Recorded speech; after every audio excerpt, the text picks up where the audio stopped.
नमस्कार। एक viral video ने ना राजनीतिक गलियारों में समझिए भूचाल ला दिया है। और इसमें आरोप बहुत गंभीर हैं, वो भी देश की कुछ सबसे बड़ी राजनीतिक हस्तियों पर। तो चलिए आज इसी की पड़ताल करते हैं और जानते हैं कि आखिर ये स्नूपगेट कांड है क्या। देखिए, ये एक सवाल ही इस पूरे विवाद की जड़ है। क्या सत्ता में बैठे लोग अपनी ताकत का इस्तेमाल किसी की निजी जासूसी के लिए कर सकते हैं? यही वो सवाल है जो हमें इस मामले की बिल्कुल तह तक ले जाएगा। तो चलिए सबसे पहले सबूत पर नजर डालते हैं। ये है सुप्रीम कोर्ट में फाइल किया गया एक हलफनामा। इसे प्रदीप शर्मा नाम के एक आईएएस अफसर ने दिया था। और ये इस मामले का आप समझिए एक बहुत ही अहम दस्तावेज है। इस हल्फनामे के हिसाब से कहानी की शुरुआत होती है अक्टूबर 2005 में शरद उत्सव से।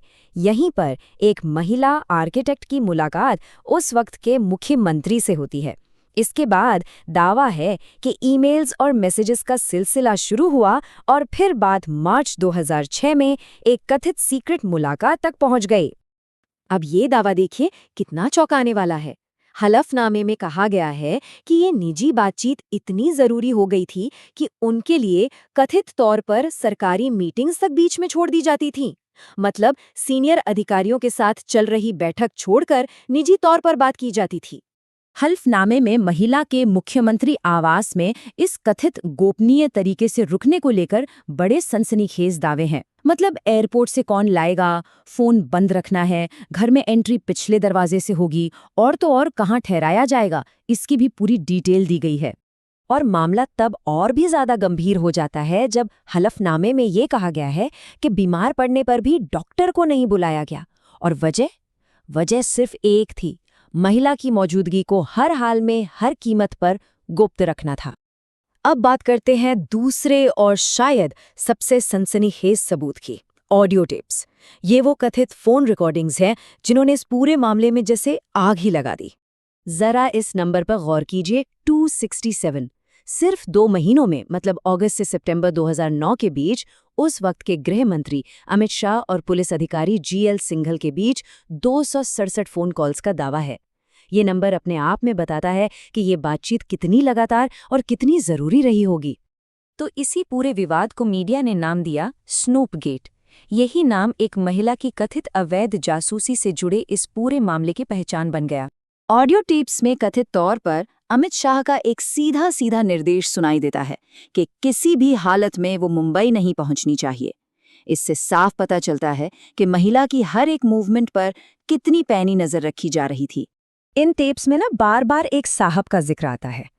वायरल वीडियो में ये आरोप लगाया गया है कि ये साहब और कोई नहीं बल्कि उस वक्त के मुख्यमंत्री थे। तो अब ऐसा करते हैं, हलफनामे और ऑडियो टेप्स, इन दोनों सबूतों को एक साथ रखकर देखते हैं।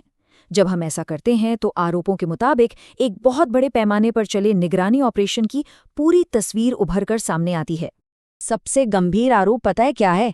ये कि इस कथित जासूसी में Gujarat police, state intelligence bureau और यहाँ तक कि एंटी टेररिज्म स्क्वाड यानी एटीएस जैसी बड़ी सरकारी एजेंसियों का इस्तेमाल किया गया।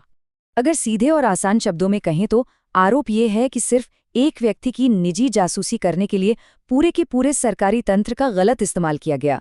यही इस स्नूपगेट मामले का सार है। लेकिन इस पूरी कहानी का एक बहुत बड़ा पहलू आज भी एक रहस्य बना हुआ है। वायरल वीडियो के मुताबिक इस पूरे मामले के केंद्र में जो महिला थी, वो और उसका परिवार आज कहाँ है, ये किसी को नहीं पता। और हम इस पड़ताल को यहीं पर एक सवाल के साथ छोड़ रहे हैं। सवाल ये कि जब सत्ता ही नजर रखने लगे तो फिर सत्ता पर नजर कौन रखेगा? ये एक ऐसा सवाल है जो शासन, निजता और जवाबदेही पर एक बहुत बड़ी बहस छिड़ता है।